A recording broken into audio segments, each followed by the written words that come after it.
Imaginez un jour que vous vous réveillez dans un lit qui n'est certainement pas le vôtre. Normalement, cela vous ferait flipper, n'est-ce pas? Mais que feriez-vous si, juste à côté de vous, vous découvriez une fille incroyablement séduisante? Je sais ce que vous pensez. Et non, ce n'est pas le début d'un rêve étrange ni d'une comédie romantique. C'est dans cette situation complètement déjantée que se trouve notre protagoniste. Alors, préparez-vous à plonger dans l'univers de Kimi wa Shinenai Haikaburi no Majo. Commençons par notre héros, Alba, qui ne se rappelle même pas de son propre nom ni d'où il vient. Tout ce qu'il sait, c'est que ce n'est plus le monde qu'il connaissait. Il se retrouve allongé dans une ruelle dégoûtante, à la recherche d'une raison de vivre. Mais heureusement, quelqu'un va lui donner un nouvel élan. Lena, une sorcière. Alba va passer de la déprime à l'aventure en un rien de temps. 1 an plus tard, dans un certain village, Alba se trouve confrontée à un problème de taille. En fait, 2 problèmes. Lena ne le lâche pas d'une semelle. Lena finit par lui laisser un peu d'espace, permettant à Alba de se redresser. Elle continue de parler dans son sommeil et Alba ne peut s'empêcher de jeter quelques coups d'œil. Alba essaie de contrôler ses envies en se concentrant sur ses tâches ménagères. Son esprit est zen, son corps est un temple. Il ne succombera pas à la tentation. Il en a déjà assez bavé. Lena descend enfin les escaliers et découvre qu'Alba a déjà préparé un petit déjeuner magnifique. Elle remarque que c'est un peu plus extravagant que d'habitude. Alors elle lui demande l'occasion. Alba explique qu'il s'est simplement réveillé un peu plus tôt. Lena s'inquiète du fait qu'il ne dort pas assez sans se rendre compte que c'est sa faute. Alba lui dit de se laver le visage et de se coiffer et elle se dirige vers la salle de bain.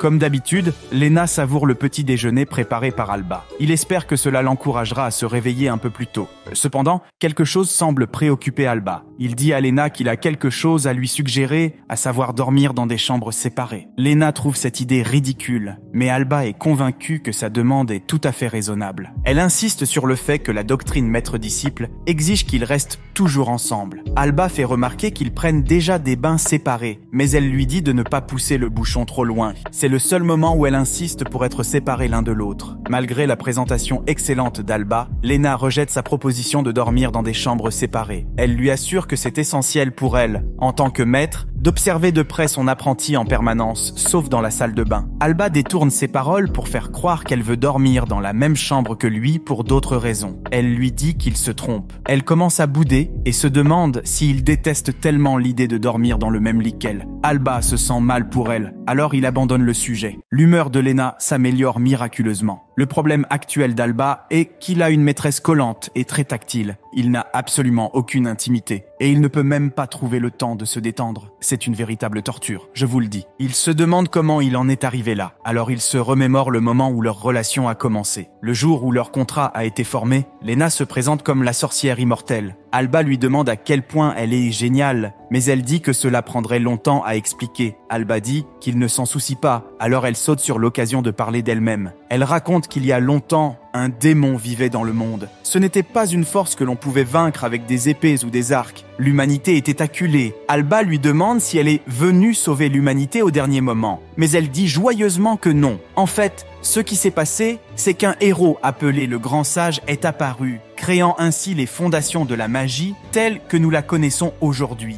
Cette magie a été utilisée comme une arme puissante pour éliminer les démons, et par la suite, il a créé une académie pour rendre la magie plus accessible. Lena affirme qu'elle est incroyable, car elle a été l'une des 13 premières disciples du Grand Sage. Alba est impressionnée de parler à quelqu'un d'aussi compétent, mais elle admet que le renouvellement de son permis a expiré, alors elle n'a été en réalité qu'une de ses élèves pendant 1 an. Alba la réconforte en disant qu'1 an, c'est déjà pas mal, et son humeur s'améliore à nouveau. Elle semble être très facile à satisfaire. Alba lui demande quel âge elle a. Elle proclame fièrement qu'elle a 113 ans, et Alba la qualifie intérieurement de vieille dame. D'une manière ou d'une autre, Lena a l'impression qu'il pense à quelque chose de vraiment déplacé. Par conséquent, elle le nomme Alba et lui promet de remplir sa vie autrefois vide de magie. Lena est très fière d'être l'une des 13 originelles du Grand Sage et elle s'attend à ce qu'Alba se sente honorée en tant que telle. Lorsqu'elle ne reçoit pas les remerciements ou la vénération qu'elle attendait, elle commence à bouder et lui rappelle au moins de faire semblant d'être enthousiaste. Alba s'excuse et finit par l'appeler maître. Lena adore être appelée maître. Encore une fois, elle semble être très facile à satisfaire. De bonne humeur et la tête au-dessus des nuages, Lena commence à lui enseigner tout ce qu'elle sait. Elle surveille Alba par-dessus son épaule pendant qu'il étudie. Mais elle le voit faire de nombreuses erreurs. Alba en ferait moins s'il pouvait se concentrer, mais il ne peut pas. Pas avec Lena qui respire dans son cou comme ça. Lena remarque que son visage semble un peu rougi et fait remarquer qu'il ne pourra pas lancer de sort s'il dessine aussi négligemment son cercle magique. Encore une fois, c'est de sa faute. Alba lui crie dessus et explique franchement qu'elle est trop proche de lui. Réalisant ce qu'il veut dire, elle lâche son épaule, mais elle lui crie quand même dessus pour avoir changé de sujet. Un peu plus tard, Lena surprend Alba en train de préparer leur prochain repas. Il lui dit de reculer parce qu'elle pourrait se faire mal. Lena gonfle les joues. Son disciple doit être vraiment insolent et arrogant pour lui donner des ordres comme ça. Pour lui rendre l'appareil, elle s'accroche à son bras. Alba lui dit qu'elle ne s'amusera pas ici, mais elle dit que si, après tout, il est là. Ensuite, Lena suit Alba dans sa chambre pour faire la lessive. Dès qu'il entre dans sa chambre, il trouve un vrai désordre, comme si le diable de Tasmanie était passé, avait fait tourbillonner les choses et danser le breakdance partout. Alba dit à Lena, aussi poliment que possible, que sa vie est un chaos. Lena l'ignore et dit que, habituellement, un disciple doit toujours suivre son maître partout où il va. Pour l'instant, cela semble être le contraire, donc elle ne s'amuse pas du tout. Alba lui demande si elle a bu, mais elle le nie. C'est encore le matin après tout. Lena lui rappelle qu'ils ont des leçons de magie l'après-midi, et elle lui permet d'utiliser son temps libre restant comme il le souhaite. Alba dit qu'elle devrait faire de même. N'a-t-elle pas de passe-temps? Lena se sent presque insultée. Bien sûr qu'elle a des passe-temps. Veiller sur son disciple en est un. Alba a mal à la tête à nouveau, et il attend avec impatience sa prochaine leçon pour que Lena puisse le déranger d'une autre manière. Les parchemins sont des objets pratiques qui permettent aux utilisateurs d'utiliser directement la magie en canalisant leur énergie en eux. Malheureusement, Alba n'a pas encore terminé ses propres parchemins, et il a l'impression de ne jamais devenir suffisamment bon pour copier les parchemins détaillés de Lena. Même si elle est ennuyeuse et enfantine, ses talents de magicienne sont réels. Lena prend l'un des brouillons d'Alba et se moque de son aspect désordonné. Alba est plus contrarié que prévu, mais il ne le montre pas. Lena en profite pour le taquiner un peu plus. Lena ne cesse pas de le taquiner en jouant et fait remarquer qu'avoir un disciple sans talent est un véritable défi. Alba boude et propose de partir, ce qui choque Lena, qui aurait pensé que taquiner quelqu'un quand il est à terre mènerait à cela. Alba dit qu'il ne veut pas être un disciple inutile qui ne cause que des problèmes, et s'il continue à tout attendre d'elle, il finira par devenir désespéré. Il se lève et annonce son intention de quitter la maison, car il existe de nombreux endroits abandonnés où il peut s'installer. Au moins, il peut assurer sa propre source de nourriture. Lena se met à pleurer et à crier à quel point les choses ont mal tourné. Tout ce qu'Alba dit, c'est qu'il préfère ne pas être un fardeau pour elle. Après une épuisante dispute, Lena dit qu'elle ne l'a jamais considéré comme un fardeau, sinon elle l'aurait viré depuis longtemps. Elle affirme que même si sa charge de travail a augmenté, Alba a toujours choisi de vivre avec quelqu'un d'aussi pénible qu'elle. Elle a appris à vivre avec une famille. Même si vivre seule a ses avantages, Lena prévoit que si elle continue à rester seule, elle finira par devenir une personne inerte et ennuyeuse. Alba lui demande s'il est devenu sa famille, et elle précise qu'il est comme sa famille. Même s'il y avait 2 ou 3 Alba, elle ne les considérerait jamais comme des nuisances, pas quand elle est elle-même une nuisance. Après tout, elle est un grand maître qui fait preuve de beaucoup de patience et de tolérance. Cependant, elle dit à voix haute qu'elle ne verrait pas d'inconvénient à ce que la maison soit plus vivante avec quelques disciples de plus, bien qu'elle déteste le travail supplémentaire qu'elle aurait à faire. Tout au plus, pourrait-elle en prendre 5 ou 6 de plus? Alba a donc l'impression que Lena désire secrètement se marier, ou au moins fonder une famille. Il lui demande franchement pourquoi elle n'a pas encore fondé de famille. Lorsqu'elle lui demande ce qu'il veut dire par là, il souligne qu'elle aurait pu se marier, avoir 5 ou 6 enfants et vivre heureuse pour toujours. Au lieu de cela, elle a décidé de vivre au milieu de nulle part parmi les ruines d'un village abandonné. Quand elle réalise ce qu'il essaie d'insinuer, elle commence à crier sur lui. Elle n'apprécie pas qu'un homme lui parle d'avoir des enfants, même s'il ne voit pas en quoi c'est un si gros problème. Lena a plus de 100 ans après tout, et il semble très improbable qu'elle n'ait pas encore eu sa première fois. Le silence règne dans la pièce. C'est vrai. Lena commence à le secouer par le col. Alba s'excuse faiblement. Plus tard, les deux se reposent dans le salon,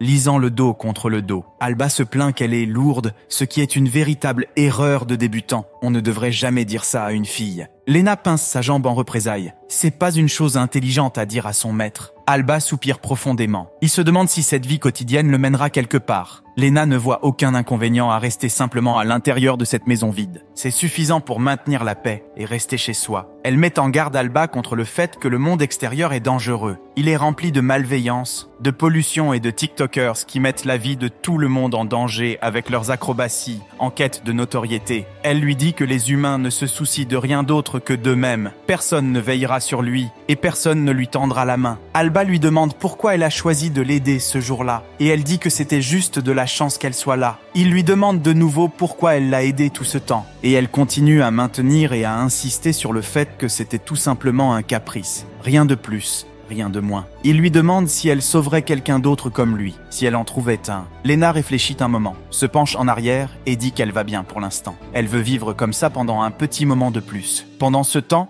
dans un château sombre et mal éclairé, un ours en peluche patchwork, armé d'une serpillière et d'un seau, avance dans les couloirs. Il rencontre sa maîtresse sinistre, dont l'apparence indique qu'elle est dangereuse. Elle crie bonjour, faisant presque sauter l'âme de l'ours. La monstruosité massive continue dans le couloir, sa fourrure sombre se confondant avec la nuit. Lena décide d'enseigner à Alba un peu de magie d'invocation de base. Alba demande avec enthousiasme si cela signifie qu'ils vont invoquer quelque chose de cool, comme un familier ou un serviteur, mais elle rit. La magie d'invocation ne peut jamais créer quelque chose comme ça. Le sort qu'elle compte lui enseigner aujourd'hui est un sort simple pour appeler des objets à eux. Il existe également un type de magie extrêmement rare, qui utilise une âme humaine pour créer une créature à partir de zéro. Il y a de quoi s'attirer des ennuis. Malheureusement, cette magie est trop haut de gamme pour Alba. Lena s'abstiendra de lui enseigner cela. Tout d'abord, Alba doit décider ce qu'il veut invoquer. Par exemple, cela peut être de la nourriture ou un outil. Ensuite, il doit définir ses limites, c'est-à-dire s'il veut invoquer quelque chose de vivant ou de non-vivant. Alba la regarde dessiner un cercle magique compliqué. Quelle partie de cela est simple? Lena ajoute que bien que le cercle permette de convoquer des objets, l'objet lui-même est choisi au hasard parmi la mémoire de l'utilisateur. Alba remarque que cela rend essentiellement ce sort d'invocation inutile. Un souffle de vent souffle à travers Lena, faisant voler sa jupe et permettant à Alba de voir sa culotte rose. Et Lena, en colère, lui dit d'arrêter de plaisanter et de commencer à pratiquer. Alba dessine un cercle magique sur le sol, comme on lui a dit. Il a très peu de talent pour la magie.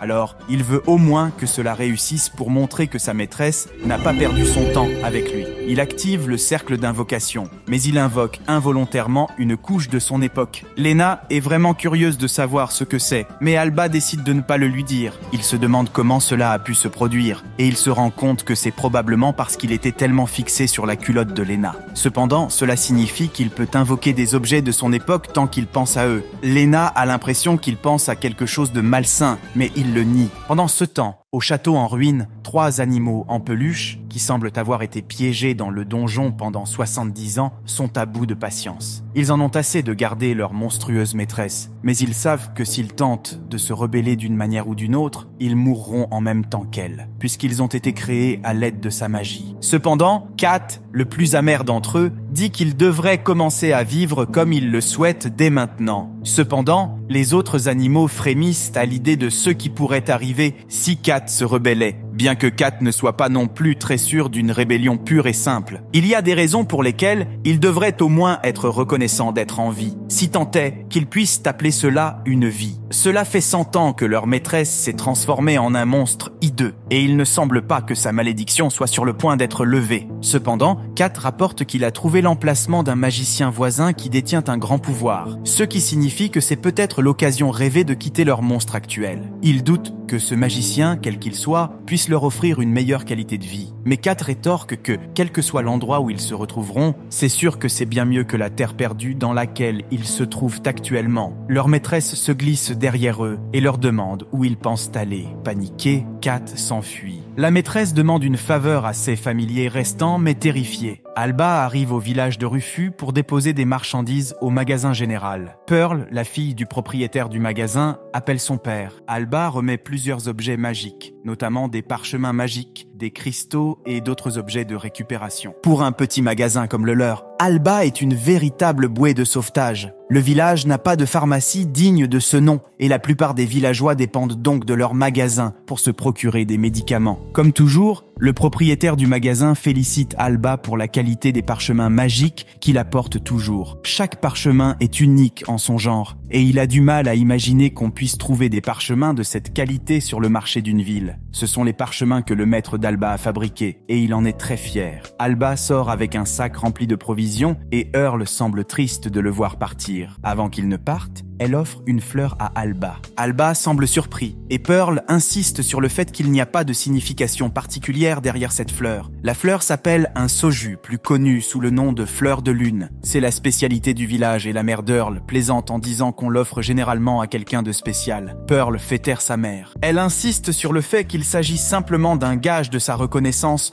pour toutes les marchandises qu'il apporte et elle s'enfuit. Sa mère semble très satisfaite d'elle-même. Une autre journée à mettre sa fille dans l'embarras est terminée. Elle fait signe à Alba de s'en aller et il rentre chez lui avec son chariot à la main. Alba rentre chez lui et Lena se précipite à la porte pour l'accueillir. Il compare cette expérience à celle d'un travailleur salarié qui rentre chez lui pour retrouver sa femme, mais il ne le lui dit pas. Lorsque Lena lui dit de commencer à préparer le dîner, il change d'avis. C'est comme prendre soin d'un enfant. Alba se souvient de la fleur que Pearl lui a offerte et la remet à Lena. Elle semble assez surprise de la recevoir et il semble aussi qu'Alba ne sache pas exactement la signification de ce qu'il fait. Lena accepte son cadeau. Cette dernière livraison marque la fin de la routine hebdomadaire d'Alba. Si vous voulez savoir ce qui attend Alba, Lena et leurs amis en peluche, assurez-vous de vous abonner. J'espère que vous avez apprécié cette vidéo.